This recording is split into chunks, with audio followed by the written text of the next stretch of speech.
We're going to play Rip Slope. We should be working. We should be working good. How y'all doing? Welcome to CrossTalk episode 5, 4.5, whatever you want to call it. I'm on all today. Stump broke my pinky. 4. That's all you got. About a month after a healed thumb, I'm back on IR with a broke pinky. Tried to come out of retirement one last time. Ironically, all the teams I break fingers for end up folding. Sorry guys, you don't want me out there on your squad. How are you doing today? Pretty good. It is sad to hear that some of these teams are as fragile as your fingers there, though. That they are. If you catch us being distracted, we got the Celtics and the Cavs here. I cannot have LeBron winning and going to the finals. I just can't have it again.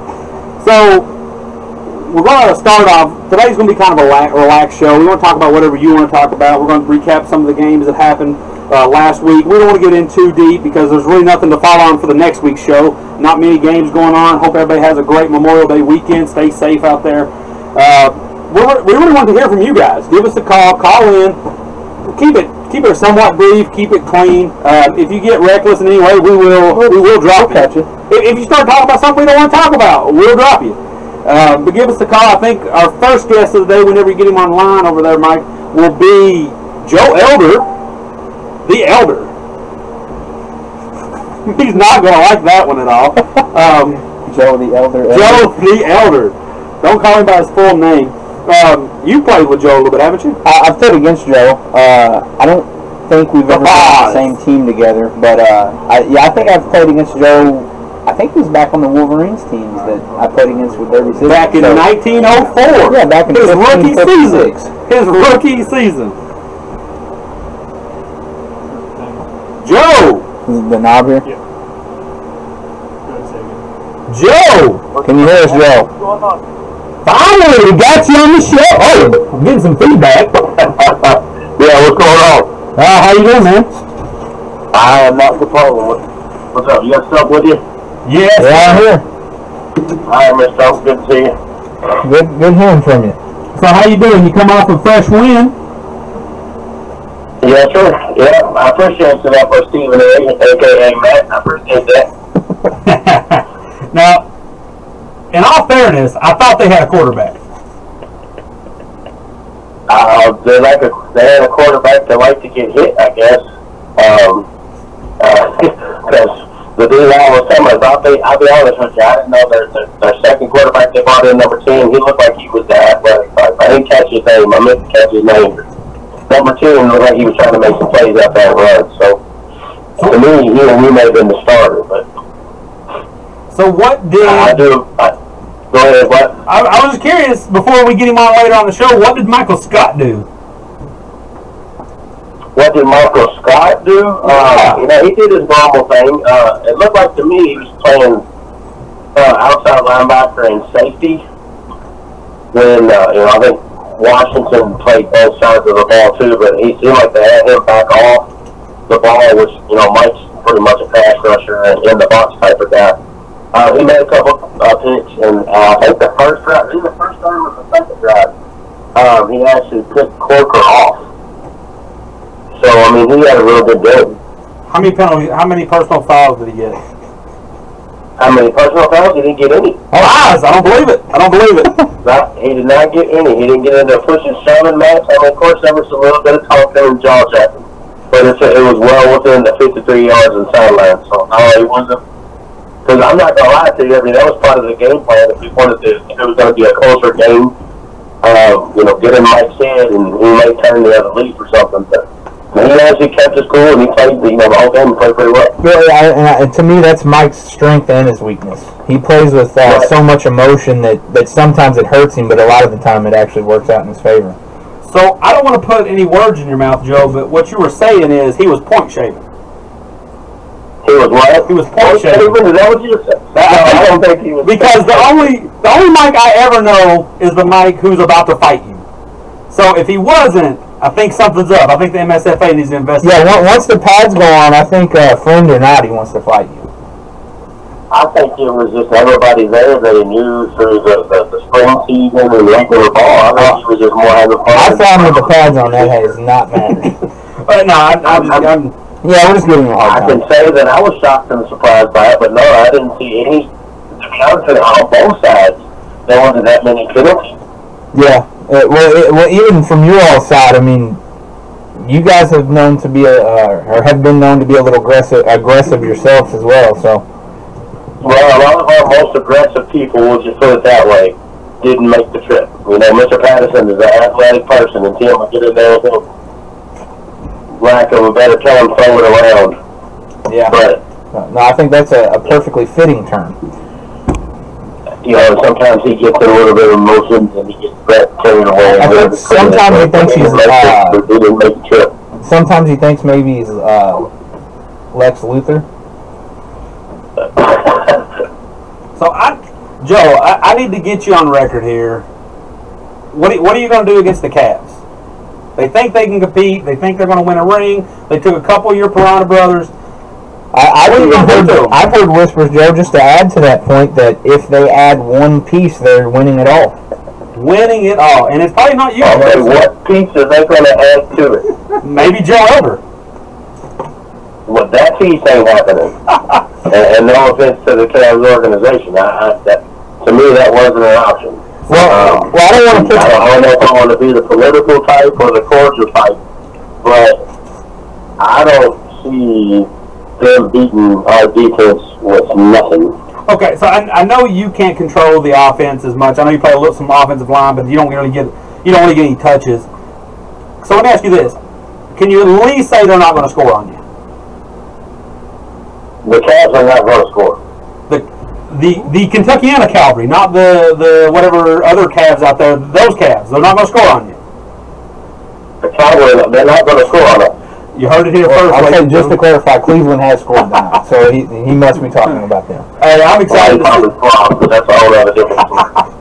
So what kind of question? You're on the show. We've been meaning to get you on here for a while. We're just trying to get all the bugs worked out. We got you on here. You got any questions, statements? What can we do for you today, Joe? No, I was just going to say to you, Stephen, I want you to always say we're the underdog and we're not going to win. Every game this season, please do that for me. Let me put it like this. Let me tell you what the Canes are going to do. I'm sorry to break your heart, Joe, but you're going to go 10-0, and you're going to lose in the conference championship to the Spartans. I've said it. Well, I got a question. The only reason you're saying that, and I give you that credit, I didn't follow up to what Stokes said last week. The Canes have not beat the Spartans yet, so we can't really say anything. I think we're a little bit of a different team now. Yeah, I can agree with that. I'll cross that bridge when I get there. You can't really say anything about the other team if you do it. Well, go ahead. I actually think, it's funny you say that, I actually think you're going to beat them in the regular season.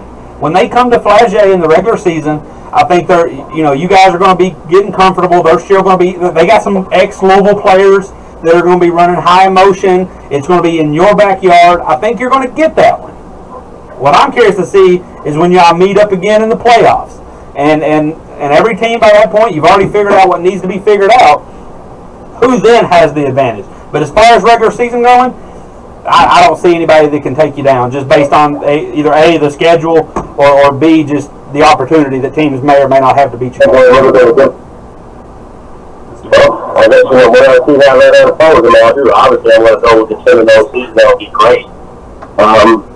We got the Spartans coming up here in a few weeks, but right now I'm going to concentrate on, I don't know, is it the King Cavs or Kentucky Cavalry? Whatever it is. Well, apparently, I'm not here to spill any news. I got an informant. I'm gonna call him Agent K, who said there was some financial shenanigans that went on, and they've had to part ways with some of their partners, and now they're back to the Kentuckiana Cavalry.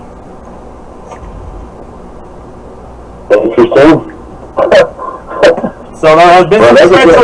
They can get Cam Newton for all I care. That's not going to happen.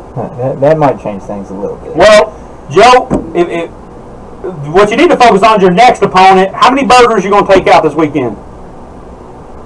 How many? How many burgers, beer, brats, whatever your Memorial Day choice is? I'll just probably do that because I'm going to be working at Firehouse, so I have to keep it kind of calm. Oh, that's where you got to rev it up. You got to, you're already where you need to be. I imagine if I was ever going to put out a fire, it would be the best when I was drunk and not afraid. But hey, we appreciate you what you do out there. I mean, you do something, whether it be on the field or at the firehouse, you're doing something not a lot of people have what it takes, especially at your age, Joe. Well, I'm not going to let Father Time get me, man. Is he undefeated? He's undefeated, Joe. Hang it up.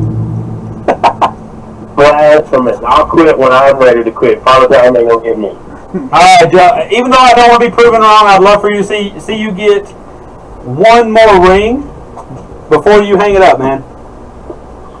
That is the plan, to get my ring, get it for Big Mike's, and then go to Florida after that. Now I have to sunset like Peyton Manning. Hopefully you have a better outing than him. But thank you for giving us a call, man. Thanks for tuning in. You've been one of the earlier supporters. You're always one of the first ones to watch. Even if I know if we're having a bad show, I know that Joe Elder be peeping in. We can't appreciate that enough. Thank you for that, man. All right, Stephen A. We'll talk to you. You guys be safe. What I want to know is if you're Stephen A., who am I? You're Woody Page. Woody Page. So, let me know, guys. I'm getting a little feedback that my mic is really loud.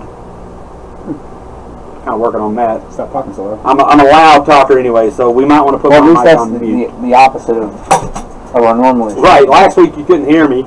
This week you can't hear nothing but me. Going to kind of go over a couple of Week 1 results, just kind of maybe chat about them. We alluded to it that the River City Hurricanes beat the Tri-State Titans 16-6. Proved me wrong. I thought the Titans would come in with a quarterback and be able to take advantage of that secondary. They said not so fast, my friend. Well, and again, to me, you called it. Yeah, again, until you show me you can win this game, I just can't. I can't take it. I'm not going to pick a team that historically has lost to the other team 4, 5, 6 out of 6 times. And at the end of the day, I was looking at some old Canes pictures, and I seen that they were beating teams like the Enforcers and the Rangers, and I'm like, wow, what was I thinking? Those were the exact same teams. Yeah, well, I mean, go even back to my Derby City Thunder days. The year we won the championship, the Enforcers were the championship game. Who? Tyree. Who's Tyree? Well, put him on. We got Tyree on the phone. David Tyree? Tyree. Helmet catch? No. Go ahead. Tyree, you there? Yeah, I'm there. What's going on, man? Not yet.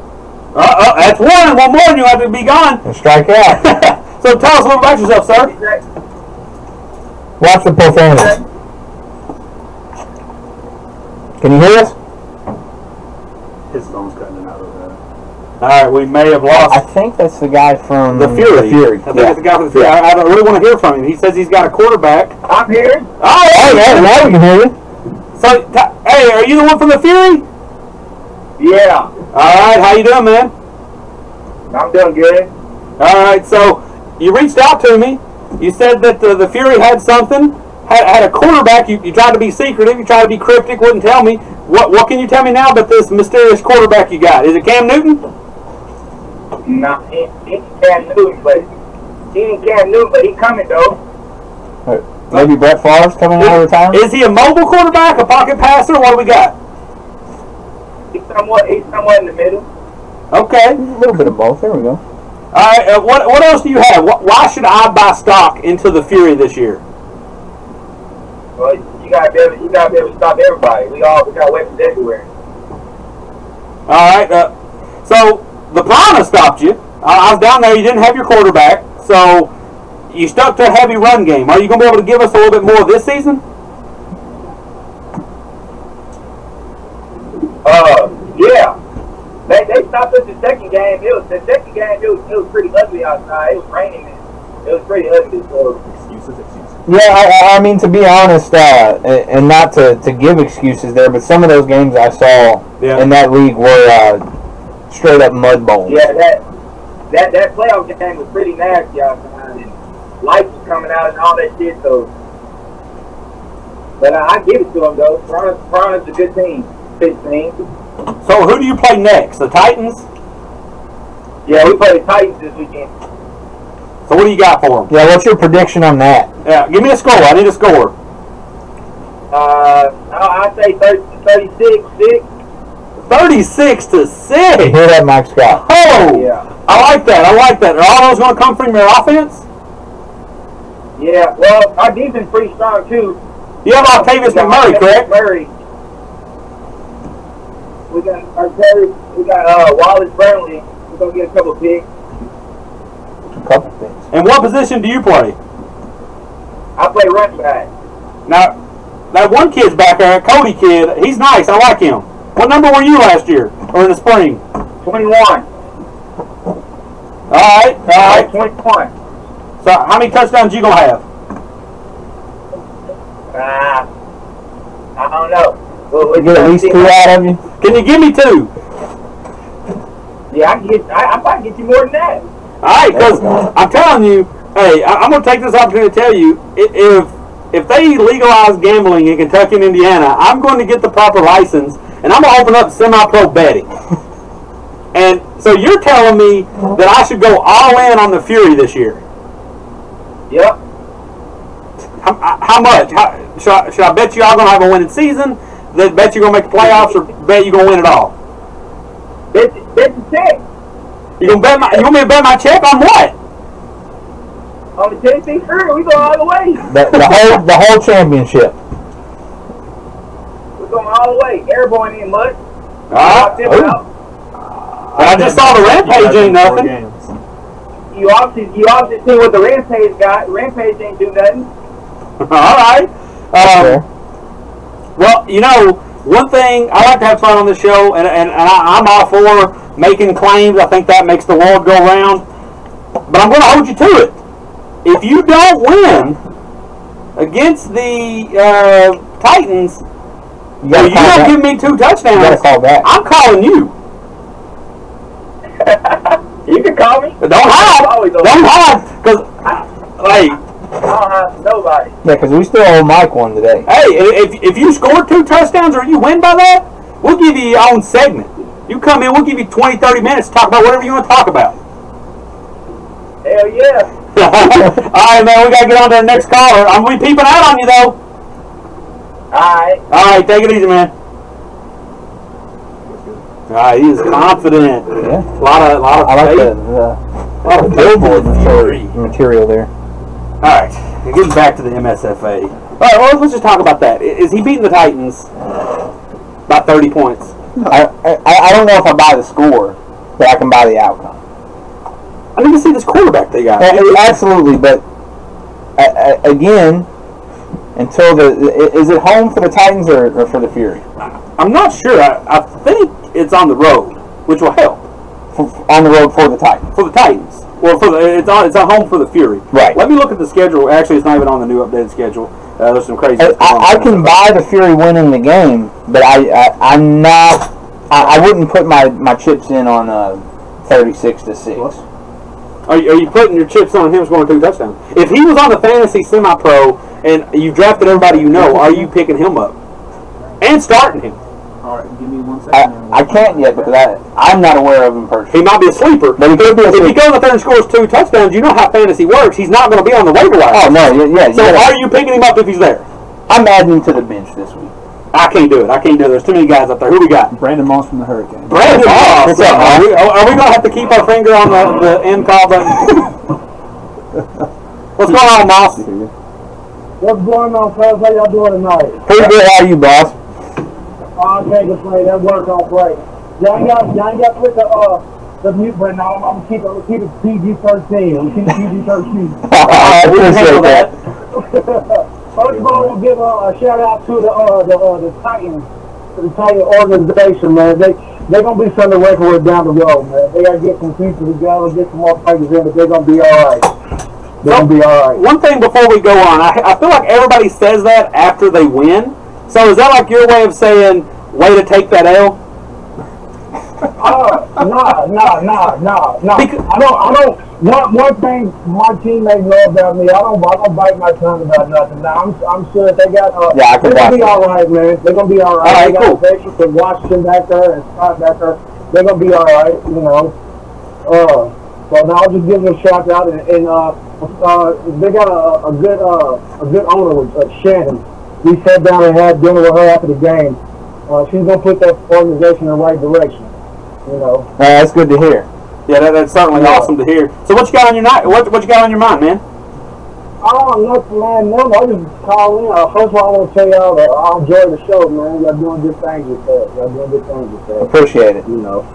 Yeah, we're just two dudes sitting in a garage talking. If it's not for the fans enjoying it and calling in, I mean, it's no different than what's going on. You know, if you just sitting there with your buddies.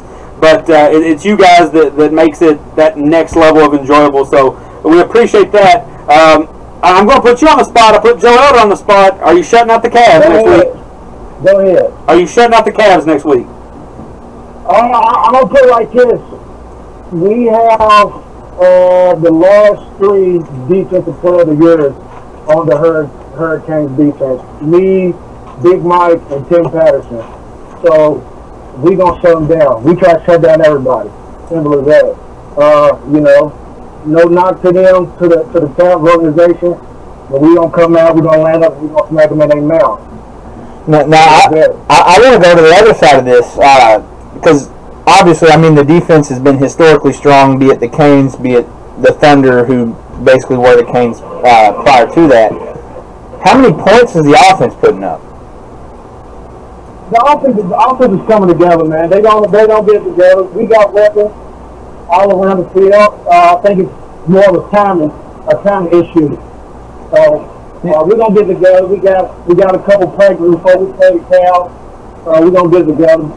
Well, and obviously there's a lot of guys on that offense that I've either played with or a lot of people do know about. Are there any players that we should look out for that they're not household names, if you will, at this point? Morris. I just say look out for our whole offense. Look out for our whole offense, so like that. That's one thing I do want to address, though. It's the comment of, you know, we getting Piranha players and stuff like that. Well, they were there originally. A lot of Piranha players, they was Hurricanes last season. You know, right. We got Dan Morris. He was actually going to play with us during the summertime. He played with us in the Juice Bowl and was committed to playing with us. Joe Elder played with us last year. Big Mike, Dean Nunley. You know, a lot of those guys. And to clear the air on that, I agree with that wholeheartedly. They did, a lot of them either started there or they started with Derby City or some other organization that was there prior to the Piranhas anyways. But if the Piranhas were still a team, would some of those guys be there? And I'm not sure on that. I think it could have hurt your team at least a little bit if the Piranhas were still around. I'm not sure neither. I know talking to a couple of those guys during the season, they weren't sure of what they was going to do with the summer team, right? With their summer ball. So that question only they know. I mean, that answer only they know. You know, right? I don't know. Right. That's right. But I'm glad to have people, the returning players, the new guys we got coming. So I'm looking forward to the season. I'm going to be out there to see a couple games. This is actually the first year that I've been around semi-pro in this area that I'm not directly affiliated with any certain team. So it's going to be fun just to kind of go and see some of the games. I never got to watch the Canes or the Thunder unless the Bucks were playing them. Right. It was fun, but it's nervous because it's game day. So I'm looking forward to getting out there and just seeing guys play that I didn't really get to see before. Right. And now that I know the Piranhas.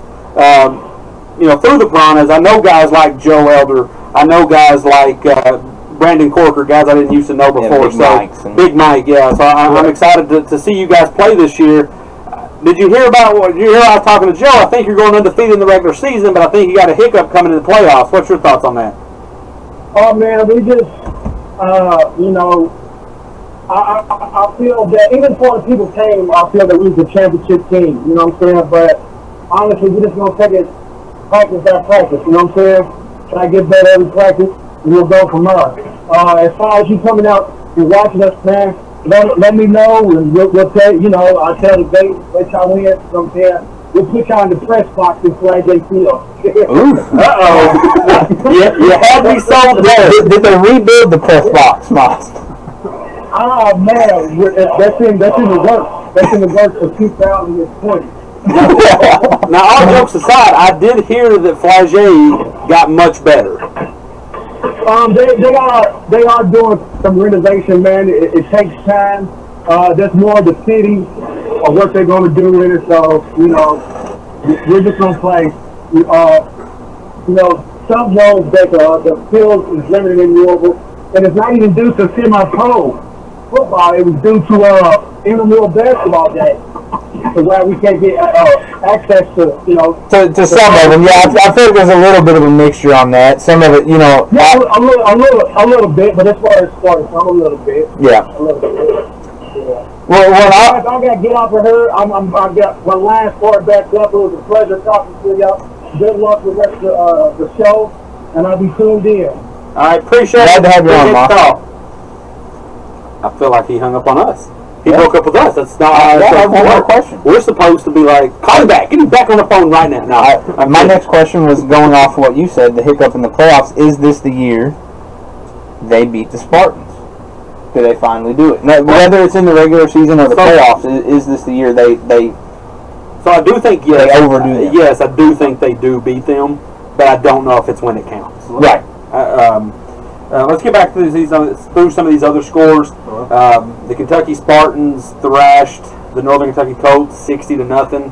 All I heard was the Colts are a new team, and they might be a new team. They might be a better team, but maybe the Spartans got better. Right. Well, and that's what's hard to read about this. The Spartans have been. If I'm not mistaken, it's the same exact 60-0 score that was last season. Right. So did both teams get better together? Did the Spartans let off the gas a little bit if they supposedly grew as much as they did this year? Or do you take it easy when you're up? You know. Yeah, we'll talk about that later. Maybe. I don't know. See if they get better. Yeah, 6-0. exactly. So the surprise of the season is the Clarksville Airborne versus the Tennessee Rampage, 38-6. If you know anybody on, what happened? You got Juice Jackson? Juice on. Okay, go ahead. 38-6, Airborne. Juice. What's good? What's going on, Juice? What's going on, Cross? What's going on? What's going on? Not much. Just down here talking a little football. How you been? I'm good, man. I'm good. You know, sitting the year out, but it's all good, man. I'm just gonna keep it all real. I'm just gonna jump to the ship. I got the Spartans and the Canes in the ship, hands down, man. Well, I would be right there with you. The only problem is they're in the same conference, so they can't both be in the championship. Yeah, they're going to play the conference championship game against each other. So that's on me. Yeah, no, you're good. I mean, that would be the sexy pick. That would be what we all want to see. We want to see the offense of the Spartans versus the defense of the Canes. The league just isn't giving it to us. Oh, okay. Well, we'll get to see it. It's not the championship. What's that, Juice? I said, how you doing, Stone? Pretty good, man. Healing up from the bicep still. It's been rough, but it's coming along. So that's what's up. Congrats on your son. I appreciate it. So, Juice, you watching this game right now? Yes, sir. Yes, sir. Who are you rooting for? You know, I'm going for Boston. Fuck Brian. I'm sorry to say that on the air, but that's one. Everybody gets one. I'm for you, man. I'm I think Boston's the team of the future. I'm tired of seeing LeBron in the championship game. I'm a Warriors fan, even more so. Do you think Boston should trade Kyrie? No, sir. But no, sir. They got so much young talent, and now Karl Anthony Towns wants to be traded. Would you trade Kyrie for Karl Anthony Towns? Do it. Oh, that's a hard one right there. Yeah, do it. I still want to trade Kyrie to go. But Kyrie's injury prone. Nah, man. Kyrie's gonna come back at one. Just give him time. All right. Who do you got in the NBA Finals? Ooh, man, that's a good one. You know I gotta go with the Warriors. Even though I don't want to say it, I want Houston to win, but you know it's not gonna happen. KD, Steph. Man, just nasty. They just too much, man. KD, I'm gonna have to give it to the Warriors. I want to say Boston, but I don't know. I feel like Brian's gonna pull some stuff out the bag like he always do and drop 50. So it don't even matter. So I'm going Cavs and Warriors. And who wins it all? That's easy. Cause you gonna make me say I am. Ah, man. I'm gonna have to give it to the Warriors. I don't like Brown. Exactly. So let me ask you, even though you don't like LeBron, what would be better for his legacy? Losing before the finals or making it to the finals but losing another final? That's a good one. Because nobody remembers those finals you didn't win. Or you didn't make. You didn't make. Yeah, I don't remember the finals. Yeah, apparently those don't count against your legacy. I can't hear you, Carl. It don't count against your legacy apparently if you don't make the finals. But if you go to the finals and you drop 3 and 9, Yeah, it's kind of ugly. So I don't know. It's LeBron though, man. You never know with LeBron, man. He can pull. He never mess around. Hit 50 a game, triple double. I don't doubt LeBron. He can pull it out. I doubt everyone else around him. Yeah. I mean, they're down 15 right now, and where's points coming from if LeBron's not doing it? Right. Hey, It's not J.R. Smith. If you look at the top 10 teams, if you look at the top 10 players in this series, 8 of them are in Boston and 2 are in Cleveland. With LeBron and Kevin Love's probably like the 9th best player out there. You just can't win a series. I think he's still a little underrated, Kevin Love. More the Cavs than just LeBron and the Kevin Love, though. You got Corver on the bench, though. And Corver's the shooter, and JR's the shooter. And then you got Tristan down in the post. Well, he's the problem, too, though. So, everybody on the court with the Cavs is the problem. But they're not presenting those problems. If they're hitting, if they're not, JR is very emotional. He can either go for 40 or he's going to punch you in the face. That's what I just said. Punching you in the face is a lot more common. Yeah, I've seen JR go nuts and hit like 5-6 3-pointers in a row. But then again, when he was getting flustered the other night, he shoved that dude out of bounds. Yeah. I've also seen him miss 7-8 Nice. 3-pointers in a row. So before we let you go, Juice, why are you taking the year off? I ain't gonna be on here long though, because I know other people calling in. So hey, y'all boys be easy. I love y'all show. I'm gonna stay watching. I'm gonna stay tuned. So y'all be easy. Be safe tonight. All right, appreciate your support. You too, man. All right. Well, for those who are watching, if we're live on this game, it's 49-37 Cleveland or Boston over Cleveland. I have nothing against LeBron. I'm just not a fan. I mean, can you say that and not sound silly? Like I have nothing against him. I've got not nothing against Tom Brady. I'm not a Tom Brady fan. GOAT. I'm not disagreeing. All right. So anything you want to add on the MSFA before we got on? Got taking more calls than I thought we would. This early in the segment, so we're going to move on from the MSFA. I think we're good to move on at this point. Eric Washington. Oh. Eric Washington. Nah, put him through. He's on. Eric. Hey, what's going on, Eric, you got Mike with you?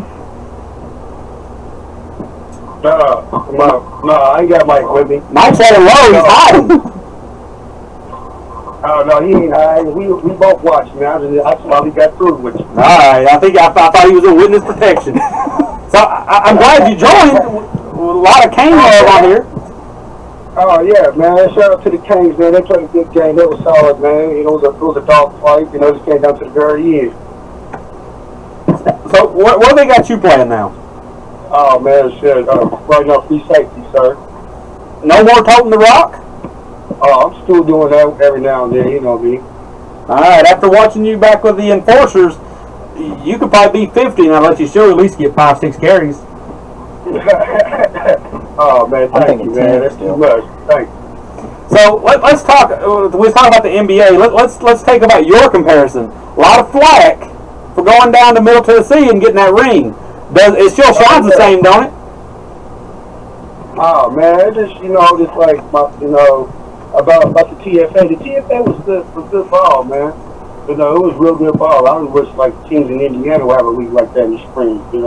I mean, they could. I don't know why they wouldn't, but I just don't know if it would get the support the TFA got. So what was it like playing on the Bulldogs? Oh, man, it was a different level, man. It's like the level, like people trying to get there. People trying to go to the next level, and that's where they all on the same boat. They all the same. You got to do your job. If you don't do your job, you will not play. And it's cutthroat. It's really professional, bro. They're not playing around on it. That's where they in the national organization like they am now. You see what they did to the Midwest Chargers, and I played them back in 2012 in the GMFL, and they was a solid team. But I don't know, things happen over the years. They tapped them out in the second quarter, so that's an eye opener right there too. I was more surprised the way they beat the runner-up in the Chattanooga Eagles.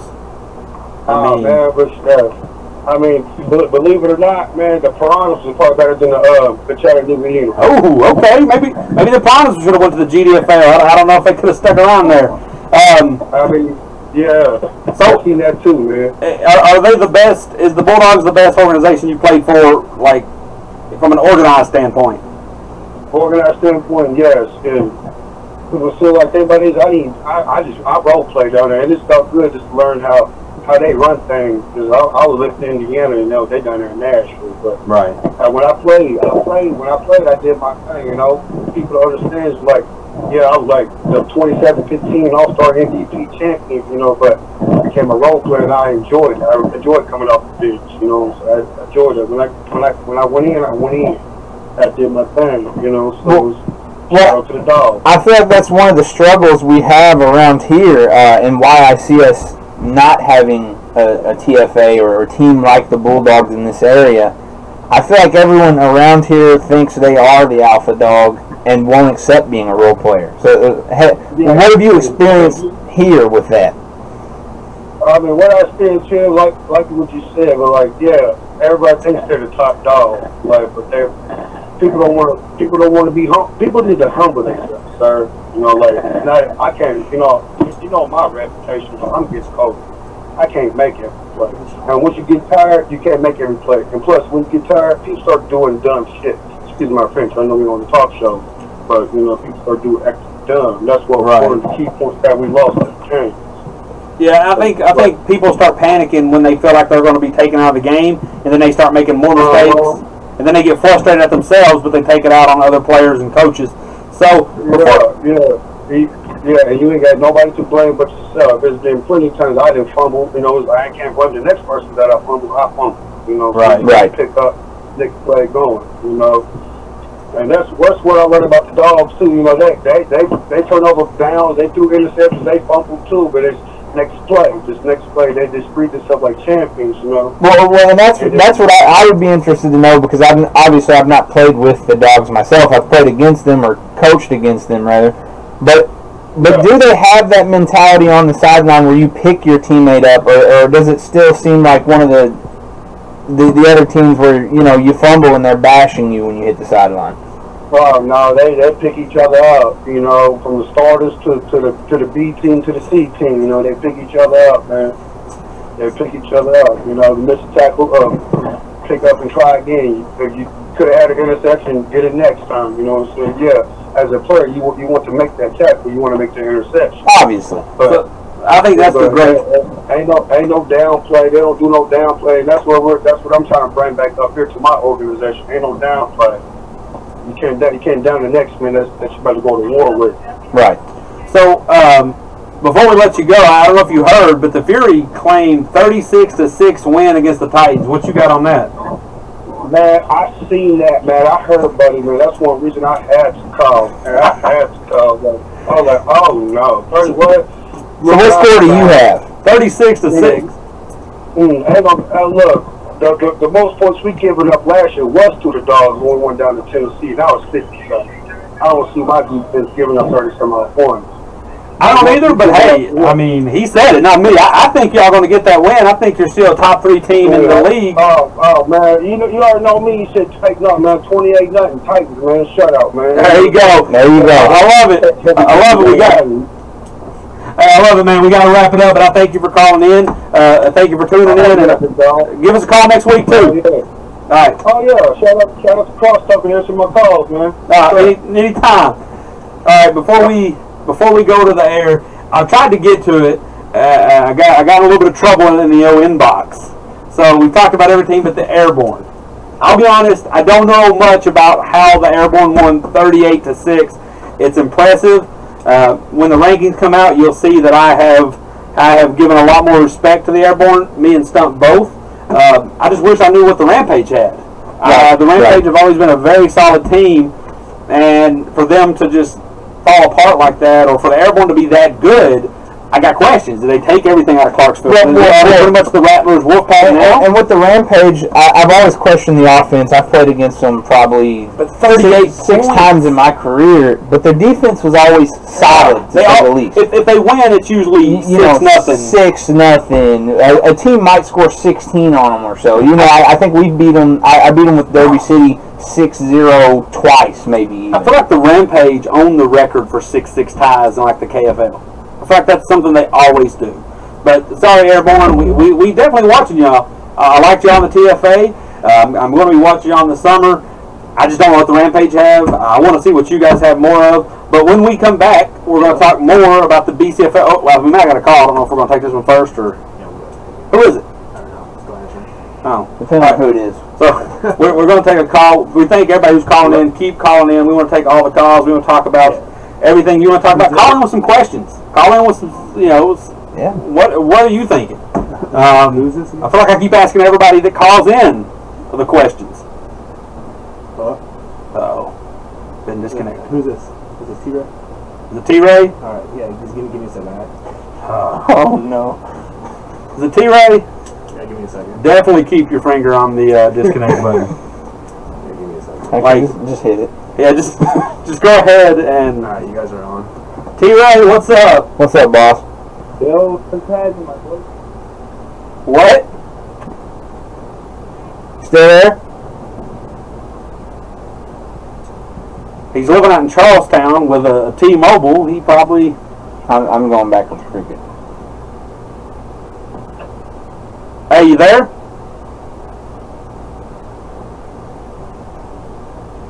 Alright. Well, we're going to take a quick break.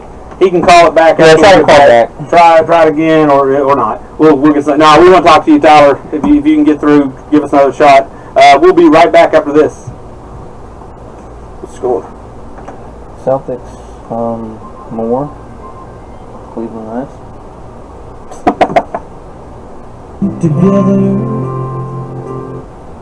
What are you playing? Matt Kearney, man. Is that what that is? Yeah. Oh my. Roasting you on the face. Oh my. We need to turn off these notifications real fast because otherwise you're going to keep ringing them. Dude, we've had 57 missed calls. Open the lines, it works. On dead weeks. I'm all for it. Let them come through. These got to be quicker. That's fun to us anyway. Yeah, like some of the calls are just... What are they seeing? Can they see us still? No, they see. They don't hear us. See your logo and I get guys. They probably hear us talking. No, I got you to turn down. All right, Matt. So you gotta scoot over to your left again. They're like the calls on the juice. I need to have a real. Right there you go. You know, sooner. So basically, I feel like the phone's just gonna keep ringing all night. So I'm cool. Okay. I mean, you guys want to walk outside and cool off for a second, or? we'll do it on next break. Let's get these fans away from this music. There ain't nothing wrong with that. All right. Are you ready? Yeah. All right, let me transfer over and answer this call. All right, you guys are good.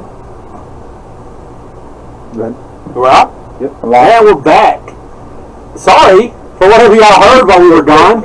I don't know what that was. Our DJ's fired. We're coming in new next week. If you didn't, I don't know if you noticed, we got rid of we scrapped the opening. I thought that was too much or not enough. I don't know which. It was going in a lot of different directions. Strangely, both. I don't know how you could be both, but it was both. But yeah, sorry guys. I don't know what that was. I felt like we were at a funeral. So we're gonna shift on to the GDFL for a little bit.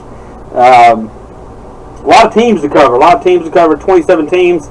Still trying to figure out who plays who, but there were some good games. One game I made my way out to was the Lexington Red Dragons. They took on the West Virginia Smash, which has to be the worst name for a team that constantly gets smashed. The Red Dragons won 70-6, and they got to 6 because some dude was talking smack for the Smash, and he actually backed it up. He scored on a touchdown. But the Red Dragons. Yeah, what'd you see there? Now I don't know if it's because the team was just so good or the other team was so bad. I didn't see anybody that jumped out. I didn't see anybody on defense that said, "Holy crap!"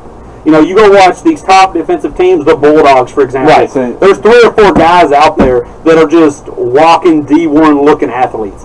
I didn't see that as much on defense, but on offense, probably one of the best O-lines I've ever seen outside of going to a D1 college or an NFL game. So where would you rank their O-line with against like a Crusaders O-line? If we can turn off fatigue and turn off injury, because I don't know what the depth was, I'd say they're better. And they got one of the best quarterbacks I have seen at any level outside of like SEC level football. His name is Benny Coney. The little quick story, I did some research on him. He went from like Plant City High School, which is down in Florida.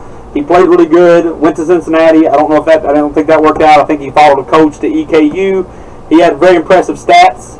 1 year, I don't know if it was his last season at EKU, he had 2,500 passing yards, 24 touchdowns. The man could put it on a dime. The receivers are huge. Remember number 17 for the Trojans last year? Yeah. He's out there catching everything. I don't know if they had a pass hit the ground. So they got good hands. Yeah, they're just a solid offense. And I want to see that. Please, GDFL, please, Middle Tennessee Bulldogs, I want to see that. I want to see that offense versus that defense. I want to see those tackles that look like legitimate tackles. Well, I've seen them before. The looks like legitimate tackles, has the legitimate stance, legitimate blocking technique versus your Chris Murrays and your Romeo Gilberts. Yeah. I want to see your big receivers have to try to... let me stop right there. They had a kicker that played at Kentucky that every rip put it out of the end zone. It would hit that's huge. It would hit like 1 yard into the end zone and bounce out. I think Bebe would take it out. Give me a second. That's what I want to see. I want to see just those little battles. Quick defense versus a quick offense, a powerhouse offense versus a powerhouse defense, and something that so few teams have, great special teams all around. Got Matt Douglas on the line. Matt Douglas from the Spartans. What's going on, Matt? Can you hear us? What's up? Not too much. How you doing, man? Good. Congrats on the 60-0 win. Oh, yeah, appreciate it. So what's going on? So we just got out of practice, and news is that CrossTalk said we was going to take an L. Now, In the regular season, I said there is a chance for an L. we said you make up I think in we're gonna win the the playoffs. If that helps. Man, that's sleeping on us. Hey, we said you win the championship. Still. but only in semi-pro is 9-1 with a MSA with a league championship. Sleeping. I like it. Hey, Matt, will you do me a favor? Yeah. So and if you can, I understand. But I was talking to somebody. I heard y'all got a new player. This player did not want me to release it. Can you tell me some new guys you've signed? We got a couple. Just name a couple. You know, when you put out, I'm not knocking any other organization or anything like that, but when you put out a structured organization, people come to it. They see that we not on no fugazi stuff. So, we hold our players to a certain level, and that is what it is. But I'll be the spoiler. We signed Nick Basham. Oh, that's what I wanted. You got 17? We signed him. Who else? So we signed Cody Underhill. What? Oh, that's huge. What? Okay, keep going. And then we got some local talent that came back out too. I don't know if I don't really know if you know any of the local Owensboro names. So we even had some more kickers come out. They coming out the woodwork. That's huge. Wait, you got a kicker from the Louisville area? No. That's what I'm saying. It's just About to say. So no. But if there's a kicker in this area, where? So no, hey, we actually got some kickers. We got a cat named we got Kyle. Obviously, He's nice. Kicking for the Bulldogs. And then we got a dude that just joined the team named Matt Willis. He's another kicker. Hey, but I don't appreciate my call getting forwarded for about 30 minutes though. Hey, the line's been full, man. We're The trying. line has been full. At least you got through. Hey, I feel like I was getting declined. Not at all. We just had some side chicks on the phone. So you said you wanted some questions. Yeah. I want to know who beat us then. The Canes at Flagey regular season. I like the Canes. Me and Brandon Moss, we good friends. So I like them, but no go. So what's your score for that game then? For the Canes game? Yeah, at Flagey. Well, first off, that's the worst field in the history of semi-pro. It's gotten better. No, man, I went there one year and they had the lines on the concrete. Yeah, that's the coffin corner of the end zone. Builds character. So you can score end zone while running on track. Hey, nothing says I wanted a touchdown like a first-class concussion. Hey, I swear, score 35-14. You put 35 on them. So I assume you're bringing the kicker because we have an odd score. We have an odd number. No, I don't think that's an odd number. That's what, 5 touchdowns? Well, I know. You're getting the extra points. But the extra point, if you go for 2, you're either going to be at 34 or 36. So, but the kicker would give you the 1 point. Or you could get a 2 and then not get a 2. You can get it like that too. That's still good. That's okay. It's gonna be. All right. So, but you say you're going undefeated. I think y'all can. I just think you're going to have a loss, and I think it's going to be in the regular season. I mean, the only thing I say is we ain't traveled yet. So, but I mean, last year we traveled good, so I don't think that's going to be an issue. And then Louisville isn't that far, so. I mean, y'all traveled good to play the Bucks last year. Yeah. Yeah. I mean, we traveled, and we actually have a team bus now. So. No, that's huge. So, are you going to make your Louisville players drive all the way to Owensboro to ride the bus all the way to Louisville? No, we ain't gonna do that. I would. You're part of the team. Get it together, Nick. No, we ain't gonna do that. We gonna let Nick and Terry and all our Fort Knox boys stay down that way. So now, I did hear that Deshaun Wilson had 1 catch for a touchdown. Well, and that's what I was going to ask. You know, when you come play the Canes here with a fiery competitor like Deshaun Wilson, T.O. there, do you think you can keep him in check with the emotions he has against that team? Man, he's gonna keep it on the field. That's all I'll say about it. I didn't read too much into. I've known T.O. for a while now. Back when I met him when we was doing training camp for the Lexington Warhorses or Bluegrass Warhorses, whatever the name was. It didn't stay around long enough for me to really know. Right. So I met him way back then that's when I met a lot of the Louisville cats.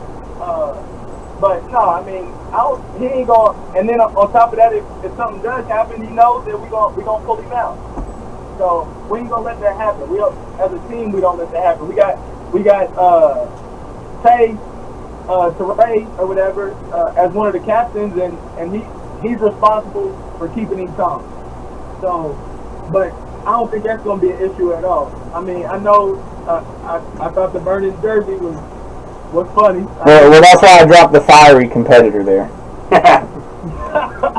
But he did have a good showing, right? Last week, he had 1 catch, but it was a touchdown. And for that to be a new guy. Yeah, hey. Now I'm gonna put it on record. He should have had 2. He dropped the touchdown from the backup quarterback. Kane. He'd be out there burning jerseys. So, hide your jerseys. So but that's all right. So, but he did. I mean, he had a nice over-the-shoulder catch. So all them comments about him not being able to catch, hey. Well, I mean, I think he's proven that for years. Yeah, I think he's one of the top receivers in the area. So next week, or June 2nd, I intend on coming to the game. I want to see you guys, but also get a chance to peep the Airborne. You got a score for me? They just won 38-6, so they're showing a little something. Man, you know what? I'm actually going to put a lot of respect on them just because I really don't know much about it. I mean, I know the Canes, no offense, they're not going to throw the ball for real. I mean, I was also told to tell him to throw to Tyson Hamilton. He said for some reason they don't throw his way. Yeah, I mean, I wouldn't, but sure. So, we'll take an airborne, throw to Tyson. What number is he? 1? But who, Tyson? Yeah. Tyson's 21. 21. He's from Louisville, isn't he? 21. Yeah, I played with him on Thunder. But airborne score. You trying to put me on the spot? You gonna get me in trouble by Randall? I'm not no. Hey, it's just us three here. We chilling. What do you got? Ignore the Facebook chat under there and all that. With the whole man, this is the biggest little semi-pro. You bigger than Roger. What was that? Green Man? Roger. Hey, people actually thought I was Roger Howard. Hey, I ain't gonna lie. At one point, I thought you was too. Hey, I'm gonna change the show to the Roger Hour or the Howard Hour. I like that. So I need a score, man. Score. Look, he's calling for a score still. Yeah, we gotta have it. I don't know too many teams that's gonna stop our offense from scoring 30 plays. Okay. Well, I'm interested in what your defense will do. Let me ask you that. I'm an offensive guy. Are you scoring over 34? More or less than 34 points? Yeah. More than 34 points. Listen. We hands down have the best wide receiver core in the MSFA, whatever it's called. Hands down. All right. So I expect 34 points. I don't care how many they score. I'm going to hold you to the 34 points. If you go out there and lay a goose egg, or you only score like 6, we're calling you. We go into Owensboro. I'll be there. Hey, you can save my number because that's not happening. All right, man. We got to get on to the next caller. Other people are getting hung up on too. But hey, thanks for calling in, man.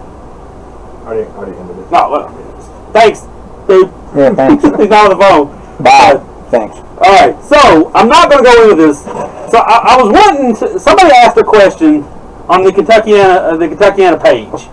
So I thought it was a good question. I had wondered the question myself, and I went in search of answers. And I thought I was uncovering some deep stuff. I don't to this day. I'm figuring things out. I'll give you that. But I felt like I was almost even being threatened. Like no, leave that in the past or we'll murder you or something. So I'm thinking about doing a 30 for 30. A 20 for 20, we'll call it that. And it's about something that happened a couple years ago in another league. I'm going to be very vague. But if you were on the Kentuckiana page, you kind of know what we're talking about. It's interesting to me. But the people I was talking to, I still have a lot of respect for them. I still want to work to have their flexibility when they don't need me to do anything. They promote their own leagues, nice. But I like when they assist, when they give me scores, when they show me news. So I don't want to burn any bridges. But I feel like this would be a good story. I feel like this would be at least interesting. And yes, everybody says you don't need to. People said you didn't need to publish that. That's not need. Well, I don't need to have any of this conversation. I mean, depending on who you ask, semi-pro don't matter. But to me, it does. I fail. To me, it doesn't matter. Right, sports in general doesn't matter. But to me, semi-pro matters. To me, semi-pro needs a platform, and that's why I do this. That's why you're here with me. That's why he's over there producing. It needs a platform. So with platforms, care, and people's like, nobody's going to care about that story. I didn't know I was going to care about Marcus Dupree until 30 for 30 showed me. I didn't know I was going to care about Lynn Bias or the point shaving scandal in New Jersey until 30 for 30 showed me. And next thing you know, I'm like, wow, that was really good. Look, I may unveil this one day and it'd be just complete crap. And then, my bad. But I felt like it was interesting. I may get around to releasing it. Do we got somebody on the line? Michael Scott. Michael Scott! There's Mike. Whoa! Where have you been? Did you change your name? Are you living in Wyoming? Are you going under the name of Eric or Dale? Man, I'm living with Roger. Man, me and Roger, man, we So what happened, man? Man, they was hungry. They good, for real. I mean, I ain't gonna knock them. They really are good. You got people that's been, playing forever. And then, like Joe, he's finally playing on defense, so he's playing like he's young again. And then you just got a lot of people out there that's really hungry. You have people out there that have broken arms, like V, out there trying to get that dub. And us, I ain't even gonna lie, I ain't trying to talk nothing bad about, you know what I mean, my home team, but we wasn't hungry like that, you know what I mean? But we gonna come out this week, and it's gonna be different. And so I don't know what that dude was talking about, no 36-6. That ain't happening. I know that for sure. Me and Eric ain't having that. Well, you give me a score then. Yeah. I went down to the old betting place, and I said, I'll take $25 on the Titans, plus 7 if you were listening to the end of the show. I even said y'all would win by more than 6. Y'all lost my money, man. So I need some insight. What's happening next week? Man, I'm just gonna say, we for sure have an egg, and it's gonna be a little goose egg out there. So if I had to call it, I would say 21-0. Oh, so Little Buddy's not getting his 2 touchdowns. No, we gonna tear whatever he talking about. We gonna see what he ain't about to do all that. I don't know what he done seen or what they done added, but I ain't see what I think he forgets that some of them players done seen him before and that team. You know what I mean? I played on the little Piranha, so I ain't seen nothing out there like that that be throwing up nothing like that. Fair enough. Unless they got Cam Newton out there. But who was it? No, I don't think that was Brandon Moss that he didn't care about Cam Newton. Everybody wants to have Cam Newton out there. Do you think Cam Newton would be able to succeed in a semi-pro team? Oh, yeah, because he can do it all. He can run and... Well, and he's got the height. He can see over everything. Right. And that, you know, I mean, that's what Brandon Cooker did. You know, he managed the game, too, against us real well. But he can't see over his tackles. It did. So, like, that's why it took him a little bit to score, but they ended up figuring it out. But, you know, it was a good game for sure. Joe and them boys and Big Mike, you know, Big Mike's a beast down there on that line. So, how is it that every point that they scored against you came with Piranha players? Daz had a touch. Dad had 2 touchdowns. Joe had a safety, and Corker threw 1. Because they show out. You know, I mean, it just shows that, you know, the people on the Piranhas that we, you know, they actually have some talent out there. It's just that, you know, what the crazy thing about it is that Hurricane team had the hunger that the Piranhas should have had. The Piranhas never had that hunger to, you know, really do all that. Well, and that's a question I was going to ask Mike. You know, I expected the Piranhas to do really well. I've played with a lot of the guys or against a lot of those guys. But watching the games unfold, they just didn't do as well as I expected them to. Right. Is Tennessee that much better? The teams from Tennessee, or were they just not hungry? Did you not mesh? Did you not gel? Yeah, it was more in-house. It was too much going. Because you got a lot of people that was on the Piranhas that were starters that were sitting on the bench. So when you got these people on the bench talking to these coaches, then they you know, saying stuff out loud. You know, it's kind of putting a damper on stuff. Right. And we could never overcome that, especially when they doing all that and then the other team scores. Once that other team scores, it breaks all. Over. Yeah. You know what I've I mean? been there. But it's just crazy how much talent the Piranhas had as a whole, and it was like we couldn't overcome us. That's all it was. It was just us. I mean, not knocking the teams like they wasn't no good, because they was. Like, every one of those teams was good for sure. But I feel like, me personally, that we beat ourselves every day. I can attest to that. Now, I heard you were on really good behavior Saturday. Yeah, Joe said you played a good, clean game there. I feel like you're undefeated. I feel like you're undefeated in every game you've got a personal foul. Yeah, but that's what I'm saying. See, the only reason I'm like that with that Louisville team is because, you know, I mean, I was just playing with those guys. So yeah, well, my guy, I expected the same fury I seen out of you from me even being on your team with you. I had some of that too, though. Yeah, I had some of that too, though. But I also know how to, you know what I mean, Brian. You know, I mean, he taught me a lot too, though. So I mean, I calmed him down a little bit. But from here on out, it's over. Especially with this dude talking about 36-6. Well, he told you what number he was wearing. 21. He hasn't remembered. Hey, by the time I get done with it, it's going to be 12. I root for all teams. I have no interest in everything. I just think, hey, you guys need a platform to have this conversation, and so much gets lost on those pages that, you know, if he thinks he's going to win 36-6, he may. I don't know. But if you think you're going to win 21-0, I don't know that either. But I think you should get that opportunity to voice that and then go out and show it, because you know if you do lose 36-6, we're doing the next show from your house. Yeah, y'all can, hey, and it's smoke friendly. As long as that smoke can be on camera, you know what I mean? We're good over here. But, we'll just blur it out. We'll just have our producer put a slice of pizza over it or something. But and if we come, you're wearing a Fury jersey. Like you're gonna be wearing 12. Oh yeah, I'm gonna pull one of them Deshaun Wills. So I'm gonna set that on fire. Hey, you caught him, sir. I appreciate that, Mike. All right, man, we gotta get on to the next. But I love having you on. You're definitely coming on next week too after this. Yes, sir. All right, man, take it easy. Have a good one, Mike.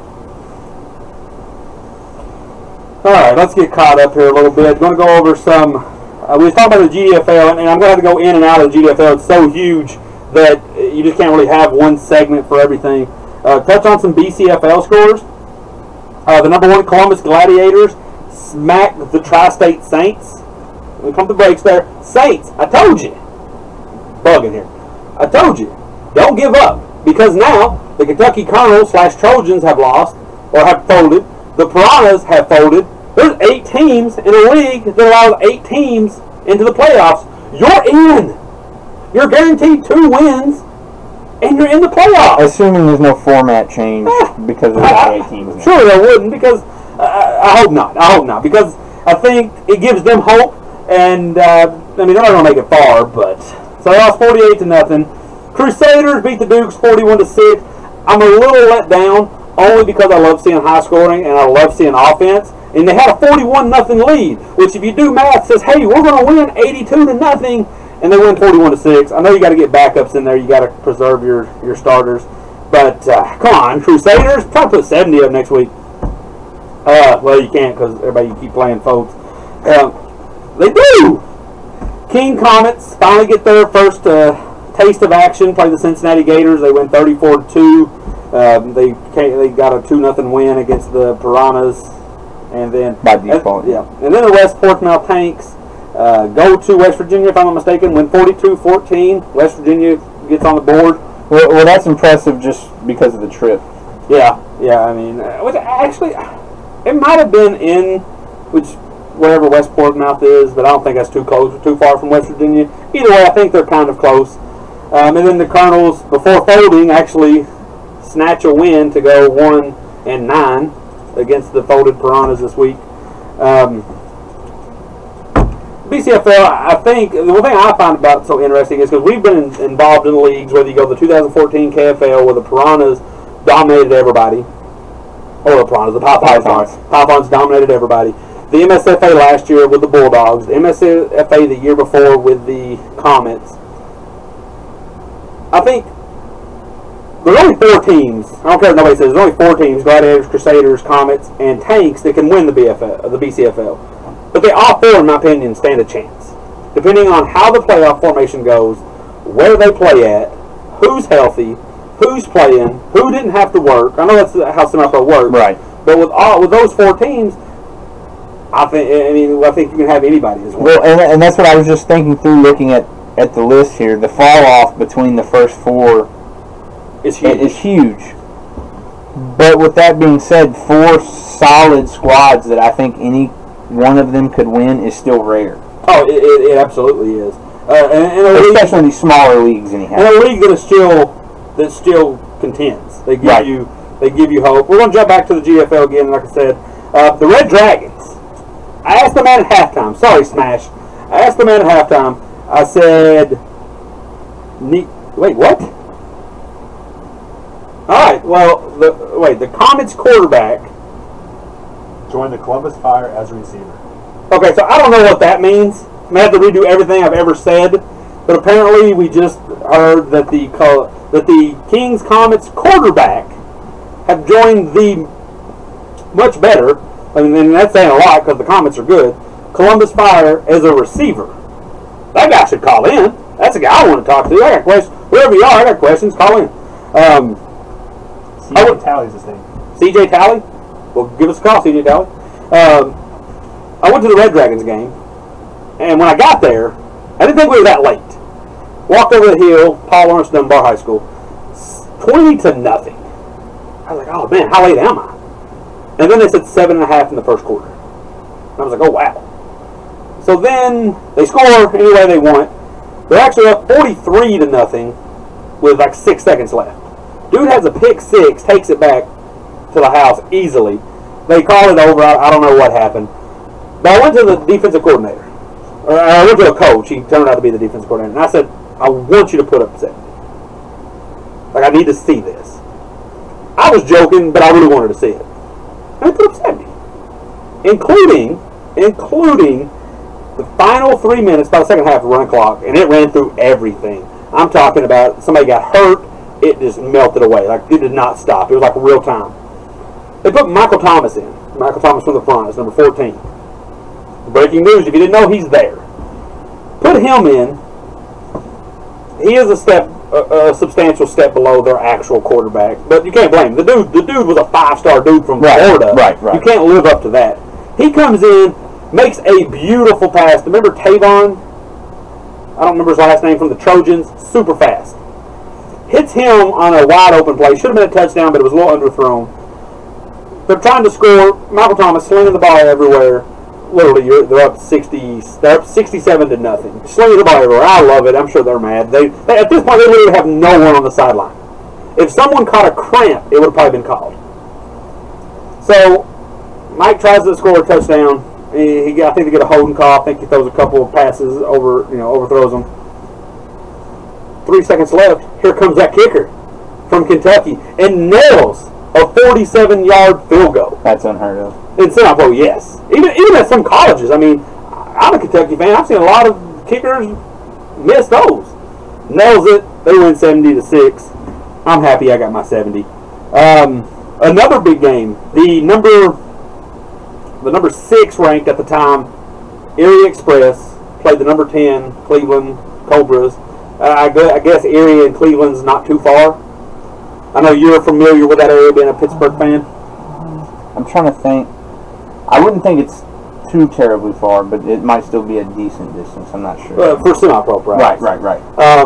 I thought it was going to be an amazing game. I had a quick conversation with one of the Cleveland Cobras announcers, that's impressive on its own. Now they have its own broadcasting company. Thought it was going to be a good game. I don't know the details of what happened, but I do know they won. The Erie Express won 42-17. So I'm really confused with the GFL, and we haven't got a chance to talk much about the GFL, right. and we will educate ourselves as much as possible as the season progresses. But there was a team called the Midwest Chargers. This is what Eric Washington was alluding to. They went and beat a GFL team 40-6. Okay, the top and the bottom, there's a big difference. Right. That same team. So I said, okay, you played one game. I got to put you at number 10, or I think I had about 12 or 13. That same team goes and plays the Bulldogs with 12 players, something you don't want to do against Middle Tennessee Bulldogs, and they call the game 49-0 at half. Now, that tells me one or two things. Either A, you're not a very strong organization and you cannot travel, or the difference between the bottom 7 from 20 and the top 5 is huge. Yeah. And I think it might be a little of both. But what would the Bulldogs have done to the team that the Chargers played? The team that they beat 40-6. Again, what makes that transition of property, that'd have been 90-0. Right. Yeah, what makes that so hard though is in semi-pro, was it a bad weekend for them where people were working? Is it some freak weekend where half the players can't make it, or they just travel that bad? It very well could have been. Like I said, the GDFL is, I find it very interesting. It's one of the better leagues to keep up with because they do promote. I just don't know what's going on. And then the Oklahoma Thunder, who we talked the last couple of weeks might be gone, might have withered away, come back and beat the number 5 team 57-0. So either travel is horrible in this league, which I can believe. You've talked about it. When you got teams spanning from very north Ohio all the way down to Oklahoma and southern Alabama, that's tough. That's tough, yeah. We got any callers? Everybody tried to get through? Oh, well, see, no, they're going people. I know. But get T-Ray back on the line? I know. Who knows what he was going to talk about. So what's your thoughts on just semi-pro in general in this area right now? Semi-pro in this area? I don't know. Right now it's tough. Who we got? Tim from Western Reserve Radio. Oh, I think that's the guy I was talking about. Go ahead. Hey, Tim. Hey, man. Jim Craven, how are you? I'm doing pretty good. I'm sorry, I had a little trouble hearing you. What did you say your name was? Jim Craven from Western Reserve Radio. Jim Craven. Hey, sorry about that. I misheard the name. How you doing this evening? Pardon me? How are you doing this evening?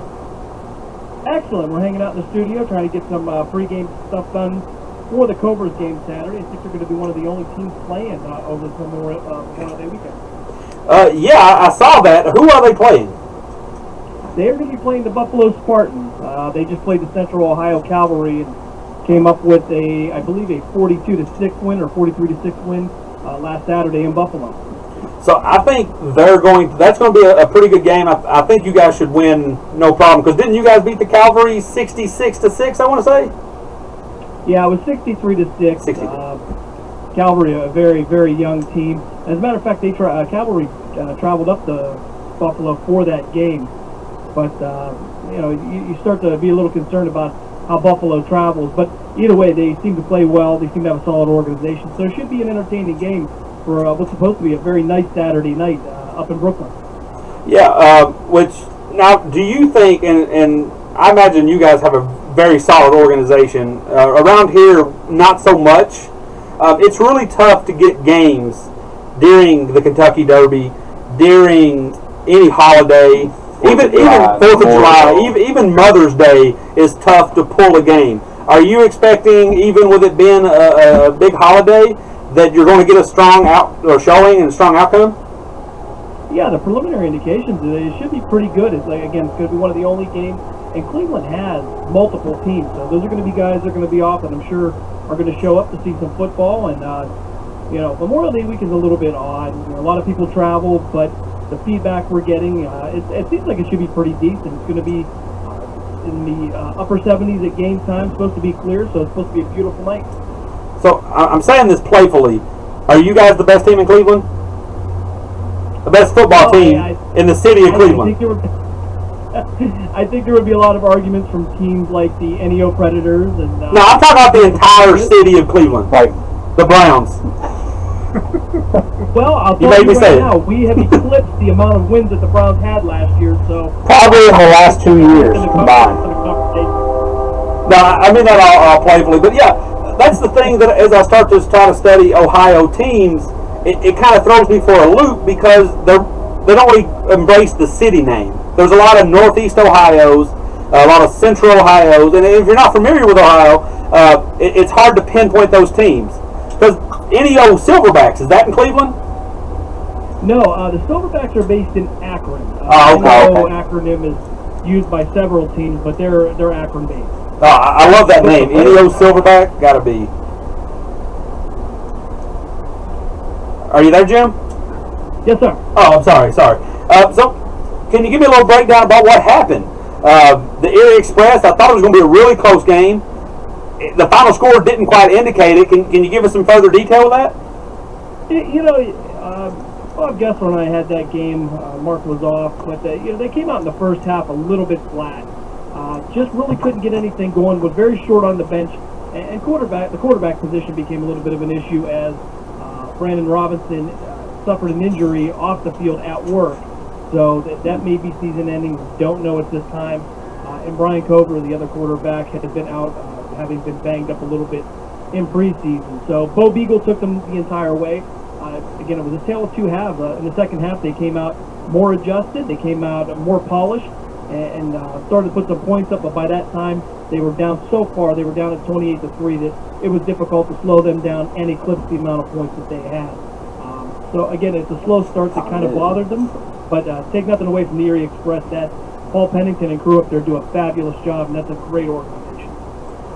So, I've kind of, the GDFL is really hard for me to get a look at your entire schedule. So, I'm not as educated as I wished I was on what your future looks like.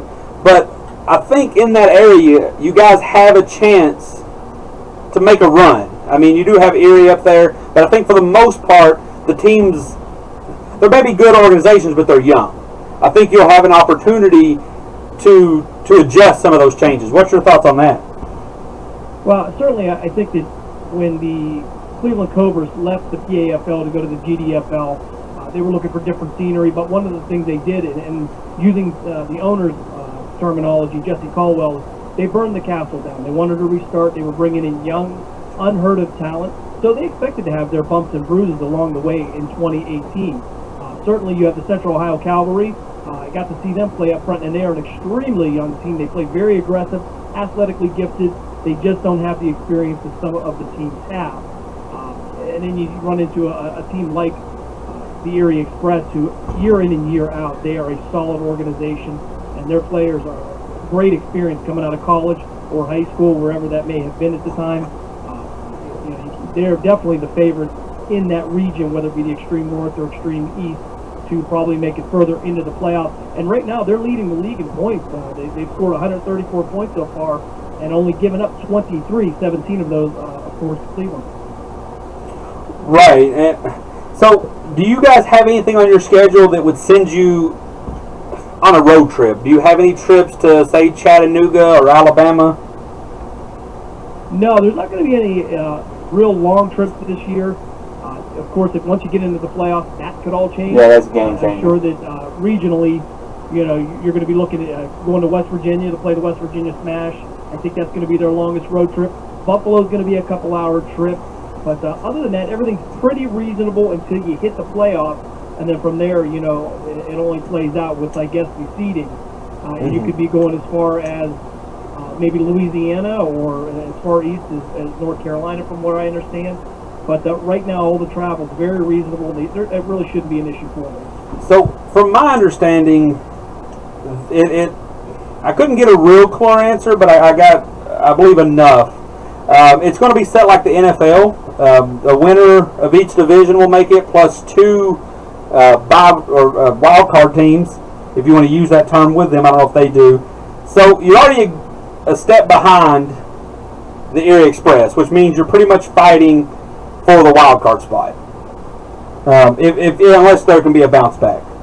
Do you guys see that a playoff, the getting in the playoffs and getting a run, considering that, using your term there, or I guess the owner's term, burned down the castle of last year, is a playoff and a run something that you consider happening? Oh, that's certainly something that's a goal for them, and I don't think it's beyond the realm of possibility right now. Having played the Erie Express, and I'll tell you, Cleveland was really shorthanded on the bench that day for various reasons, so I anticipate at least a little bit more of a competitive game come later in the season. But I certainly would expect that they could be at least the #1 wild card if that's what they're going to do. The Extreme North and Extreme East only have 3 teams in each division, so I don't know how they're going to deal with that in terms of regions. Are they going to treat that as an entire region? Is that how they're going to seed them? And these are questions that we're going to have for Charles Thompson when we have him back on for the Cobra's Locker Room Report on Friday night. So we'll have to get a little clarification on that. But right now, based on what we understand, we anticipate Erie being there, and maybe Cleveland being the second seed between the Extreme North and the Extreme East in the GDFL. Well, definitely, I will definitely want to check that out, because I think that's some questions I have, because I was just kind of toying with a potential bracket. I think the Red Dragons are going to win the North. I think the Express are going to win the East, the Bulldogs in the West, and then the Crush in the South.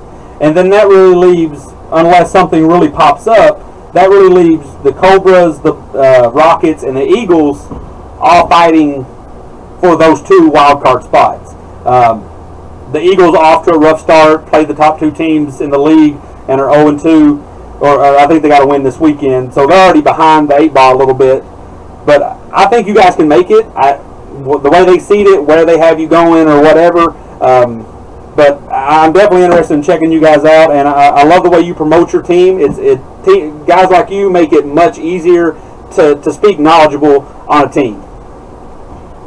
Yeah, and we have a lot of fun with this. I've been through so many positions in terms of players and coaching and ownership and even officiating. So, I'm trying to figure out what I want to be when I grow up. So, it's been fun from this side. And, of course, you get to wake up Sunday morning not sore and, not have to deal with all the headaches that happened the night before. But it's a lot of fun. Jesse Caldwell does a great job. Jerry Minnesali up there, who played at this level for years, was an excellent quarterback, won some national championships. They make it a good time. So it's not really, it's pretty much a labor of love at this point. Right, and this is my first year. I played for 2 years, coached the last 2 years. It is kind of nice to step away, and I don't know how it is. I imagine Ohio and Pennsylvania gets quite a bit more support than Kentucky, but the amount of people that there's three teams in Louisville, and the amount of people who do not even know what this is or semi-pro is shocks me. So anytime I can see somebody who gets behind an organization, or if I get the opportunity to spread the word on some organizations, that's what I love to do. Yeah, and that's what we try to do. We not only try to promote the Cobras, but whoever we're playing, especially the GDFL, and there's teams, in the PAFL that we certainly have an immense respect for. Jermaine Campbell does a great job with that, and there are some just fantastic teams up in that region. You start over there with the WPA Wildcats, who year in and year out have been at the top of it. Certainly, you just talked about the Columbus Fire. So Coach Green and everybody down there, they are just, again, year in and year out, competitive with everybody in the region. And, Eastern Ohio, Western Pennsylvania, for right now, it's pretty, for us, as a hotbed. A lot of teams in this region, and I'll tell you right now, there's a lot of teams that have great support, pull some great crowds, but it's all about ownership and how you develop things. I mean, there's a lot of teams that you wonder how they survive, and then you see teams like the Cobras, like the Express, like the Western PA Wildcats that do well year in and year out. And I'll tell you right now, a lot of guys need to put their egos aside and watch how these guys do things. Absolutely. You'd be amazed at how you can adapt what they do to where you're at. So, but before we let you go, I got a couple of fast take questions for you. Just want to know your opinion. I know you're probably very busy, but you sound like you stay in tune with the area. Were you, on a scale of 1 to 10, how shocked were you that the WPA Wildcats lost to the NEO Predators? On a scale of 1 to 10, a 12. Really? Yeah, me too. Now, no disrespect to the Predators, but the Wildcats have that prestige and that history, and when they lost, wow. Yeah, it kind of shocked us all. The Cobras played them in week 1 of the preseason, and you could tell at that time there was a lot of speed on that team and a lot of skill. And they had some big guys up front. They were really putting it together. The Predators have been down maybe the last couple of years, maybe not as competitive as they've wanted to be, but they certainly look fantastic in April. But I don't know if I would have picked them, looking at the odds, to beat the WPA Wildcats. So hats off to that crew up there. They did a great job.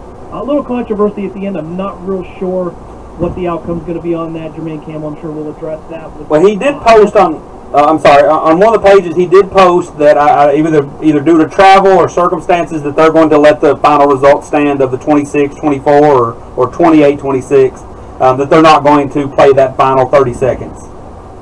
Yeah, and from I guess the understanding was the lights went out just as they were going to kick the field goal for the winner or loss. So you don't know if that was if it was out of convenience or somebody just set the timer wrong. Who knows? But either way, to be that competitive with a team like that, and then to be up on them in the fourth quarter with just seconds left, that's huge for the Predators, and that tells me they're going to compete well in that Tier 1 of the PAFL, which is again 9 of the best teams in tri-state or maybe even the 4-state region. Oh, I agree. Every week it's just crazy. And every team in it is like the Lorain County Nightmares. I don't know much about them, but man, they look nice every week on the field. To kind of expand out a little bit, are you shocked that, and I don't know much about what's going on, I'm still looking into it, the Tornadoes have lost 39-0 and 33-0? That shocks me. Yeah, that's unheard of for that organization. They've been around for so long. They've had so much success. But again, they are in the PAFL, and that is one of the most respected leagues in the U.S., albeit regional. it's not national, but it is well respected, and you see why. There are teams like the Indianapolis Tornadoes who have trouble competing, and that's the whole idea, is to have teams that have that difficulty competing in that league, and that's where you want to be. Certainly, every year they've got somebody that goes to a national championship there, albeit, however you feel about those games. But right. I feel that gets. We've had at least one national champion. Right. Yeah. No, I like that, and I think it does put you on the spot a little bit. But I feel like it gets a little convoluted, kind of like some old school NCAA days. Do you think, and kind of picking on your depth of your knowledge with the PAFL, do you think that the Cincinnati Chiefs are trying to get a quote-unquote easy ring by not being in Tier 1, or do you think they are legitimate not a Tier 1 team? I think that the Cincinnati Chiefs could absolutely compete in Tier 1.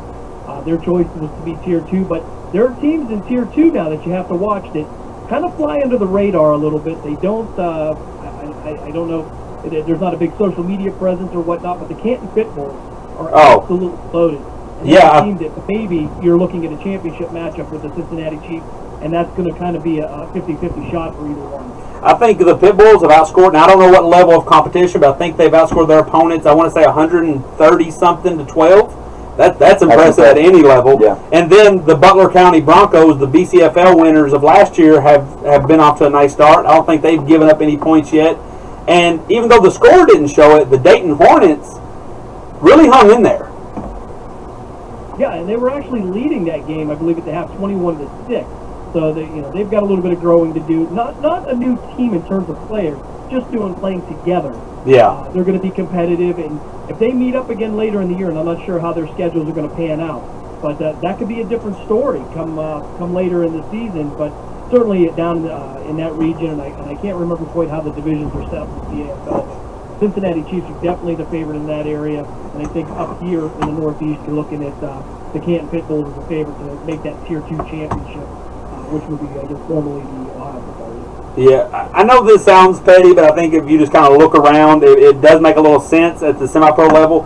If you can be creative with your helmets, and as silly as that sounds, I feel like you have a strong organization. And for a team like the Pitbulls, who have a chrome red, that's an organization that takes pride in their appearance and the way they play, and that to me speaks volumes. Then, of course, when they're just beating everyone on the field, you can't take that away from them either. No, certainly. And I talked to ownership last year when I was in ownership. And I'll tell you, they did it the right way. They wanted to build from the ground up. They had everything set up last year. They started to build their talent. I can't remember. I don't think they made the playoffs, but over the year, after the Ohio Broncos had ceased operation, and as well as the Western Reserve Scourge, they pulled players from two very good teams, two playoff teams, and they started to build that. And there's some names on there that you'll recognize from the college ranks and whatnot. Mm-hmm. So they're certainly set up. I know they've got receivers like Mike Thomas and his brother Marquise at running back there, and definitely some defensive players from the Scourge came over. So that would be the odds-on favorite right now to lead that area. And if anybody else came along that knocked them off, I'd be very surprised headed into the play. You're absolutely right. Hey man, it's been an absolute pleasure to speak with you. I could do a whole show talking to you, because you got to go along with the stuff I know, and then you fill in the blanks on some things I don't. It's been an absolute pleasure. Would love for you to come back on next week. Yeah, we'll give you an update. Again, we're going to be the only game this week, so you can go to Facebook at Western Reserve Digital Broadcasting. You can also go to the Live 365 network or tune in and catch us at Western Reserve Radio. 6:50 airtime, 7 o'clock kickoff. Cleveland Cobras and the Buffalo Spartans in Brooklyn, Ohio. Absolutely. Can't wait. Thank you. Hey, guys. Thank you. Take it easy now. You too. All right. I believe we are getting a little late in the evening. Anybody, I don't know if there'll be getting any calls, anything that we want to go over and wrap up. Any quick points, any quick questions you got over there, Mike? Let's see here. Let's scroll through some stuff. While he's looking at that, what do you got, Stump? Anything? I'm just excited to see how some of these predictions, the players themselves I know that's what I want to see. I want to see some accountability. Let's hold ourselves to what we've seen. I think with this being your second straight show, we've talked throughout the week. I do want to kind of incorporate you in some of the knowledge of those Ohio and Pennsylvania teams. As you can tell from Jim there, they're very passionate about it. Yeah, absolutely. And I felt like, and he was very well spoken. I mean, you can tell he's been in this year. Intelligent. But he brings the same passion that someone talking about the University of Louisville Cardinals on ESPN radio, he brings the same passion that they have to the semi-pro level. And I think, guys like him, guys doing it everywhere, that's the people I want to reach, and that's the people I want to talk to, because it does put us on that platform. Just because these players aren't getting those millions and the endorsements aren't there, doesn't mean the hits aren't any harder. Doesn't mean that the risk isn't any higher. Let's get some of this promotion out here. That's always been my goal here. Of course, I like getting a little off on the actual pros, and Boston is shellacking Cleveland. That's what's up. But no, that's great. I love having those conversations, and he taught me a lot. Right. Well, and that's the kind of foundation I wish we had around here. Oh, absolutely. And that's why I get so sick of seeing new teams fold year in, year out. Eventually someone's got to come in and put in the same work that they're putting in there if we want semi-pro to amount to anything. Yeah, you see what it is in this area. Looks like we might have a caller. They better be bringing the heat. It's getting late, past bedtime. Now we're getting into CrossTalk after hours. Give me one thing with John here, okay? What? After hours. It's Ryan Stark with the Red Dragon. Oh, we'll talk to Ryan for a little bit. What's going on, Ryan? Calling in late, I see. Hey, how you doing? Pretty good. How about yourself? Doing well. How'd you enjoy the game? I did. You held up your bargain. You gave me my 70 points. I wanted to see 80, but I'm not going to blame that on you or the staff. Y'all should have said no to that running clock. Sorry? You should have said no to the running clock. Yeah. But, they actually asked for it in the middle of the second quarter. I was trying to help out and do some other things and didn't get the message until halftime, so that's when we ran it. I mean, they had 12 people out there. I mean, I get it. But no, I mean, the offense, maybe it was because the offense shined so well, I didn't really get to take in the defense. I know you got some playmakers out there, but I felt that offense, at least in the passing game, was nasty at every level. Yeah, so we had 10 touchdowns, 9 touchdowns by different players. We spread it around. We had 3 pick sixes. We had 4 interceptions total. We had 30 different defensive players that had tackles. No real star on defense has kind of poked out just yet, so we've kind of spread it around everywhere. So, well, and that kind of goes along with the same dialogue that Cross had when I asked him, who stood out in the game. Obviously, if you're playing a team of 12, you're expected to win big, especially when you're talking like you're a top team.